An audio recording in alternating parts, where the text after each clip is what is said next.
నమస్తే, welcome to TVR channel. ప్రతిక్షణం నిరంతర వార్తా ప్రసారాల కోసం మీకోసం. ఎవ్వరు కూడా మరీ ఇలాంటి మెంటల్ ఫెలోస్ వస్తే తప్ప ఇంతవరకు ఇండియా చరిత్రలో రాజధాని మారుస్తా అన్నాడు ఎవడు లేడు. స్వతంత్రం వచ్చిన తర్వాత ఎవరన్నా ఉన్నారా? నాకు తెలియదు, మీరు చెప్పాలి. నేను కూడా 45 ఏళ్ళు రాజకీయాల్లో ఉన్నా, at the helm of affairs లో ఉన్నా. నేను ఎవరిని చూడలా. First time I'm seeing a different politician. మీరందరూ అర్థం చేసుకోవాలి, ఎవడు రాలా. అలాంటి తిక్క వాళ్ళ దగ్గర, పిచ్చోళ్ళ దగ్గర కూడా రాష్ట్రాన్ని కాపాడడానికి ఏం చేయాలో ఆలోచించాలి. ఇప్పుడు not only for Andhra Pradesh, it is a case study for the country. దేశానికి కూడా ఒక కేస్ స్టడీ ఇది. ఇప్పుడు రెండోది, ఓసారి బాధేస్తుంది.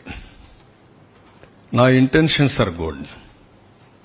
ఓసారి నా ఇంటెన్షన్స్ ప్రజలు అర్థం చేసుకునేట్టుగా నేను చెప్పలేకపోవడం కూడా నా తప్పు కావచ్చు. లేకపోతే వాళ్ళు కూడా ఓసారి ఎమోషనల్ గా డిస్టర్బ్ కావచ్చు.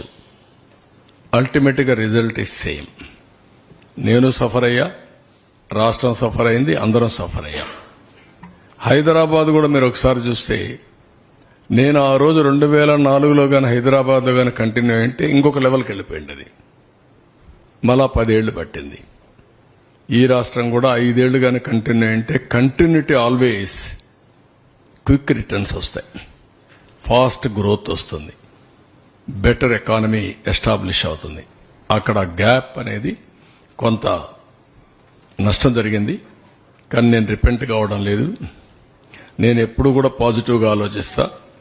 ఏది జరిగినా మళ్లీ దాన్ని అక్కడి నుంచి స్టార్ట్ చేసి ముందు తీసుకుపోవడం తప్ప వెనక్కి పోయే సమస్య ఉండదు.